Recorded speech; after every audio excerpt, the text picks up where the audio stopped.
Il y a des filles belles qu'on n'épouse pas parce qu'elle est orgueilleuse. Elle répond aux gens impoliment. Elle pense comme elle est belle, elle finira par se marier. Non, tu peux être belle, Motouli. Otouli. Des fois, tu vas dans un magasin, n'est-ce pas? Tu vois un mannequin et puis l'habit dessus. Tu regardes, mais tu n'achètes pas, n'est-ce pas? Et tu peux être une très belle femme. Les gens remarquent que tu es belle, mais le caractère que tu as, ta manière d'être. On dit, pardon, tu vas dans un magasin, bye. Maman, quand tu es une belle fille, apprends-la l'humilité. Oui, maman, tu es une belle fille. Ne lui dis pas tout le temps tu es belle. Dis aussi sois humble, sois humble, sois humble. Et sincèrement, hein, en 30 ans de ministère, ça j'aimerais dire la vérité vraiment, la plupart des mariages qu'on a bénis ici, c'était pas les mariages des filles canons, hein. C'était des filles seulement bien.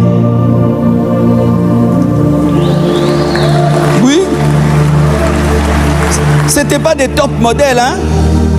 Est-ce qu'on bénit beaucoup de top modèles ici? Tu vois seulement une fille, elle est bien. Mais le garçon l'aime parce qu'il a trouvé l'humilité. Il a trouvé la soumission. Il a trouvé le respect. Il a trouvé l'amitié. Il a trouvé une femme qui peut être la mère de ses enfants. Se croire supérieur à cause de sa position et de ton statut.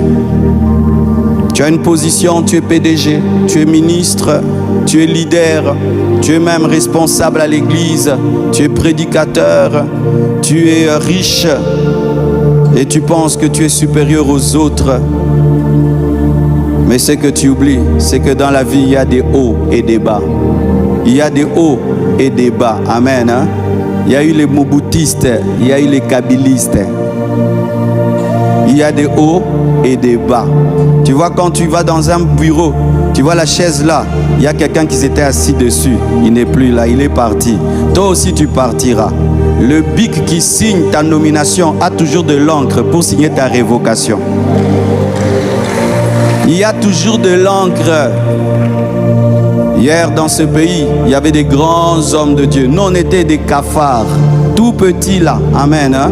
Aujourd'hui, c'est notre temps. Mais je ne dois pas oublier qu'il y aura aussi les temps d'autres. Sois humble quand c'est ta saison. Sois humble quand c'est ton temps. Sois humble quand c'est ta saison. Ne méprise pas le pauvre. Tu ne sais pas ce qui sera demain. Et même pas seulement parce que tu ne sais pas ce qui sera demain. C'est manquer d'amour. Comment tu méprises quelqu'un parce qu'il n'a pas tes moyens? Comment tu méprises quelqu'un parce qu'il n'a pas eu un papa comme le tien, une maman comme la tienne? Comment tu peux mépriser quelqu'un parce qu'il n'a pas grandi dans une bonne famille? Toi, tu as eu la grâce de grandir et de naître dans une bonne famille. Lui n'a pas eu cette grâce. Ce n'est pas qu'il n'a pas voulu. Il n'a pas eu cette grâce-là. Toi, tu as eu la grâce de naître dans des bons quartiers. Lui, il est né dans un quartier bizarre. Et toi, tu te trouves supérieur. Mais sache que Jésus est sorti de Nazareth. Faites très attention. Ne t'enfle pas. Que tes origines ne t'enflent pas. Que ta famille ne t'enfle pas. Que le nom de ta famille ne t'enfle pas. Il y a des gens qui ont l'orgueil du nom de la famille. Du nom de la famille. Il faut te glorifier du nom de Jésus. Le nom qui est élevé au-dessus de tout autre nom. Glorifiez-vous du nom de Jésus, pas du nom de votre famille.